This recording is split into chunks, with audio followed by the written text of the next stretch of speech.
She told her friends, "He's obsessed with me. I could cheat and he'd still come crawling back." I was in the next room getting drinks. I didn't say a word. Just packed my bags that night and left a note. "Testing your theory." 2 months later, she was still calling, crying that she didn't mean it. I, 26, male, was with Rachel, 25, for 2 years. We lived together for 6 months. Last Saturday was supposed to be a chill night. We had some friends over for drinks and board games. That's when everything changed. I was in the kitchen making mojitos. Rachel didn't know the pass-through window was open. I could hear everything from the living room. Her friend, Mia, asked, "So, how are things with Connor?" Rachel replied, "Oh my God, he's so obsessed with me. It's actually pathetic." Another friend, Leah, said, "That's harsh." "No, but seriously," Rachel continued, "this man would do anything for me. I could literally cheat on him and he'd still come crawling back." Mia asked, "You sure about that? Please." "Yesterday, I ignored his texts all day just to see what he'd do. He brought me flowers and apologized for whatever he did wrong. He didn't even do anything. I have him completely wrapped around my finger. He's not going anywhere." I stood there muddling mint, feeling like an idiot. 2 years. 2 years of thinking we were building something real. Leah said, "That's kind of mean, Ratch." "It's not mean. It's just facts. Some guys are just safe, you know? Connor's my safety net. Reliable, predictable, obsessed." "So why stay with him?" Mia asked. "Are you kidding? He pays most of the rent, cooks, cleans, and worships the ground I walk on. Why would I leave?" I set the drinks down quietly, went to the bedroom, grabbed my gym bag, and started packing. Just essentials. Clothes, laptop, chargers, toiletries. My hands were steady. Weird how calm I felt. 20 minutes later, I walked past the living room. I said, "Hey, I'm going to run to the store. We're out of ice." "Okay, babe. Hurry back," she said. I looked at her, really looked at her. She smiled at me like I was her loyal golden retriever. I drove to my buddy Nate's place. He didn't ask questions when I showed up with a bag. Just handed me a beer and pointed to the couch. I went back at 3 a.m. when I knew she'd be passed out. I packed properly this time. Everything I owned fit in my car. I left a note on the kitchen counter. "Testing your theory. See ya." I blocked her on everything before I drove away. Sunday morning, Nate showed me the texts hitting my old Google Voice number. I forgot she had that. "Babe, where are you?" Connor, this isn't funny. Your note doesn't make sense." "What theory?" "I'm calling the police if you don't answer. Please just tell me you're okay." She figured it out by noon when Leah probably reminded her about the conversation. "You were listening. That's so creepy." "I was joking. You can't just leave over a joke. Come home so we can talk like adults. This is so dramatic." "Fine. I'll give you space. Call me when you're done with your tantrum." Monday came. I went to work like normal. Started looking for apartments during lunch. I found a decent studio available immediately and put down a deposit. Tuesday, the tone changed. "Okay, you made your point. Can we please talk? The rent is due in 2 weeks. I can't afford this place alone. Stop being petty." Wednesday, she tried anger. "You're a coward. Real men don't run away. I'm throwing your stuff out. My friends all think you're pathetic. I always knew you were weak." Thursday, bargaining. "I'm sorry, okay? I didn't mean it. You know I love you. Please don't throw us away. I'll do anything." Friday, she found out I wasn't coming back. The landlord called her about me being removed from the lease. That's when the real panic started. Update 1. Week 2, the spiral. Saturday, she showed up at Nate's. Nate didn't let her in, but she saw my car. Rachel was yelling through the door. "I know you're in there." Nate replied, "He doesn't want to talk to you. This is between me and my boyfriend." "Ex-boyfriend," Nate corrected. "We didn't break up." "The note seemed pretty clear," he said. "He can't just leave. We live together. We have plans." Nate replied, "Should have thought about that before calling him pathetic." She sat in her car outside for 3 hours. I watched from the window. She went through every emotion. Crying, texting furiously, staring at the house, more crying. She finally left when Nate threatened to call the cops. Sunday, she tried my family. My mom called. Connor, Rachel is here, she said. Don't let her in, I told her. She's crying on my porch. I said, Mom.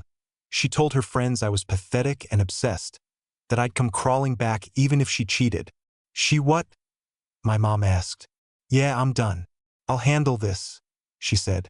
I don't know what my mom said, but Rachel left quickly.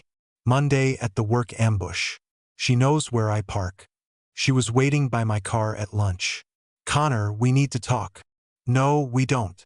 You can't ghost me. We were together 2 years.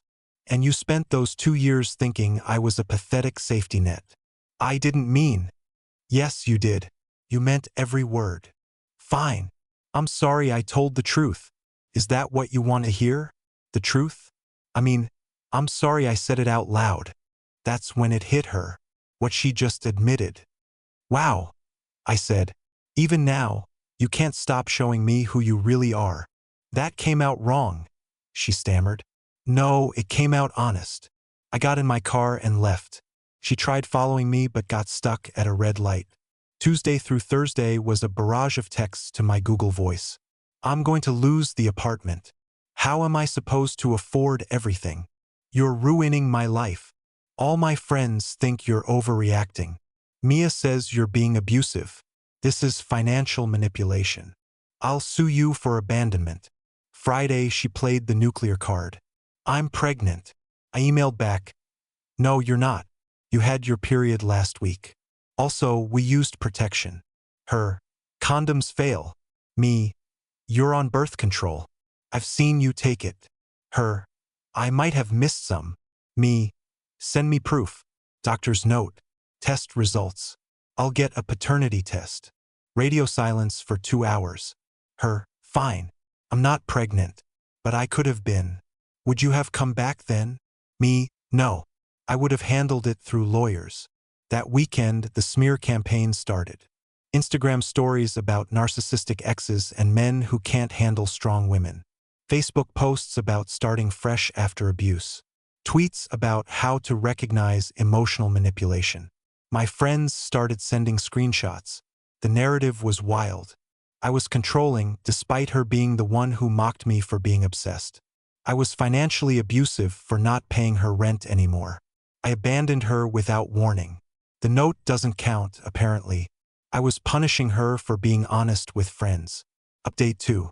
Week 3 was relatively quiet. I thought maybe she'd accepted it. I was wrong. She was just regrouping. Week 4, she enlisted flying monkeys. Her mom called. Connor, this is ridiculous. You're going to throw away a beautiful relationship over some girl talk. Mish. She said I'd come crawling back even if she cheated. Her mom said, she's young. She says stupid things. She's 25, not 15, and she meant it. Her mom insisted, she loves you. She loves what I do for her. I said, there's a difference. Her best friend, Mia, texted from a new number. You're really showing your true colors. Rachel deserves better than a man who runs away over words. I didn't respond. Her coworker added me on LinkedIn with a message. Hey, heard you're single. Also heard you're a psycho who abandoned his GF. Good luck dating LOL. I reported and blocked them. Then came the accidental meetings. She started showing up places she knew I'd be. My gym, and she'd never worked out a day in her life. My regular coffee shop. The bar where my friends and I do trivia. Each time she'd act surprised. Oh, Connor, what a coincidence. Each time I'd leave immediately. Week 5, desperation peaked. 3 a.m. on a Tuesday. I can't sleep. I miss you. Remember our trip last summer? You said you loved me. Was it all a lie? Please just come home. I'll do anything. I'll go to therapy. I'll apologize to your mom. I'll tell everyone I was wrong. Connor, please. I'm so sorry. I was drunk. I was showing off. I didn't mean any of it. You're not pathetic. You're not obsessed. I'm the pathetic one. I need you. Please. I love you, Connor. Please. 47 texts in 1 hour. My Google Voice was blowing up. I had to mute it. Week 6. She tried a different approach. She posted a photo of us from last Christmas on Instagram. Missing better days.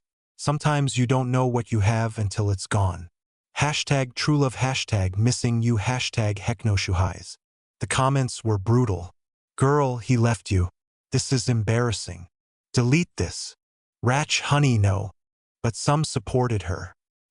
He doesn't deserve you. His loss. Men always come back. That last comment, she liked it 3 times. She still thought I'd come crawling back. Final update. Week 7. She lost the apartment. Couldn't afford it solo. Couldn't find a roommate in time. Had to move back with her parents. The texts that week were apocalyptic. I'm homeless because of you. You've ruined my life. I have to live with my parents. I'm 25. This is humiliating. Everyone's laughing at me.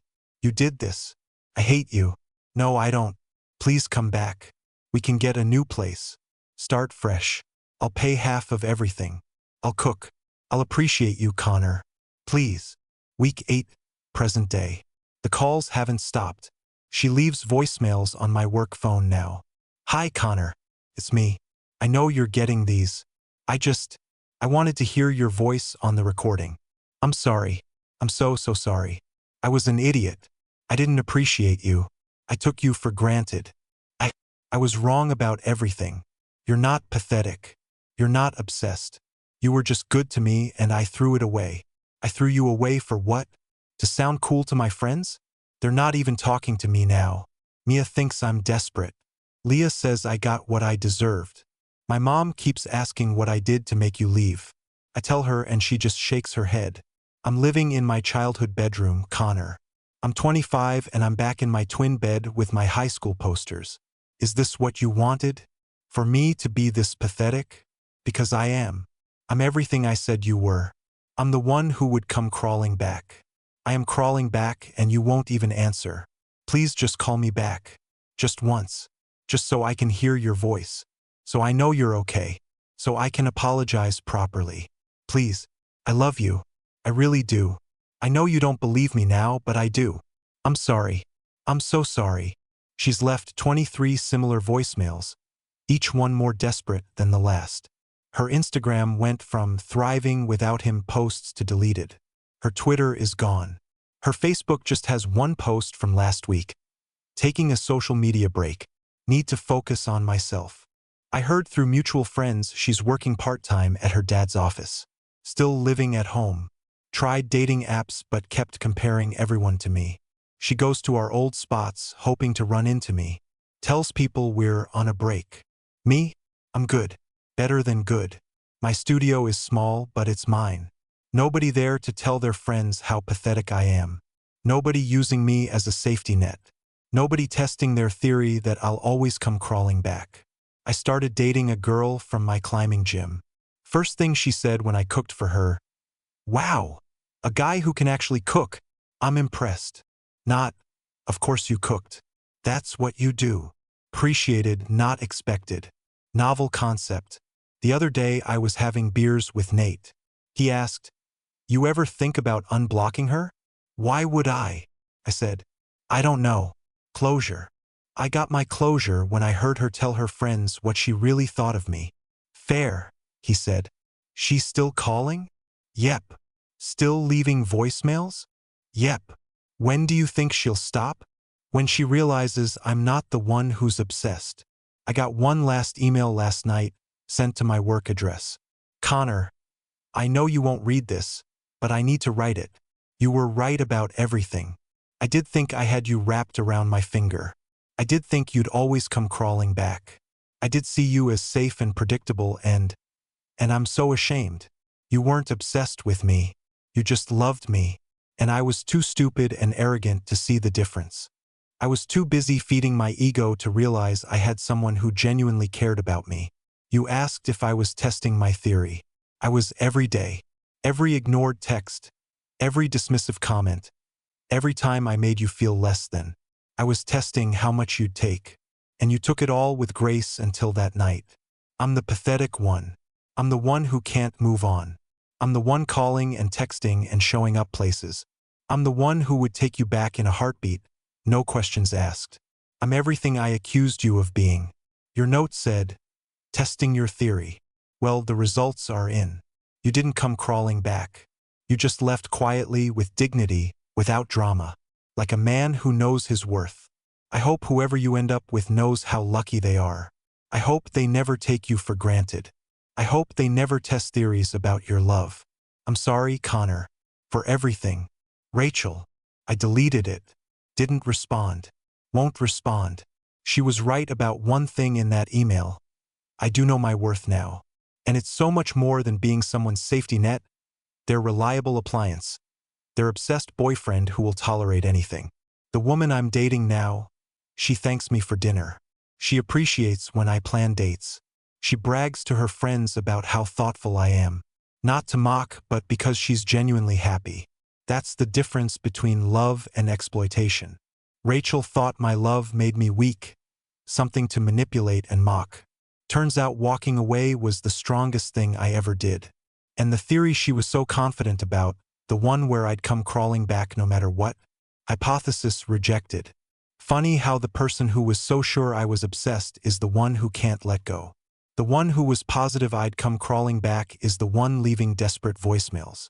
The one who thought I was pathetic is living in her childhood bedroom, stalking my LinkedIn. Sometimes the best revenge isn't some elaborate plan. Sometimes it's just leaving, walking away, and living your best life while they spiral into everything they accused you of being. Thanks for reading. Now, if you'll excuse me, I have dinner plans with someone who actually appreciates me. Wild concept.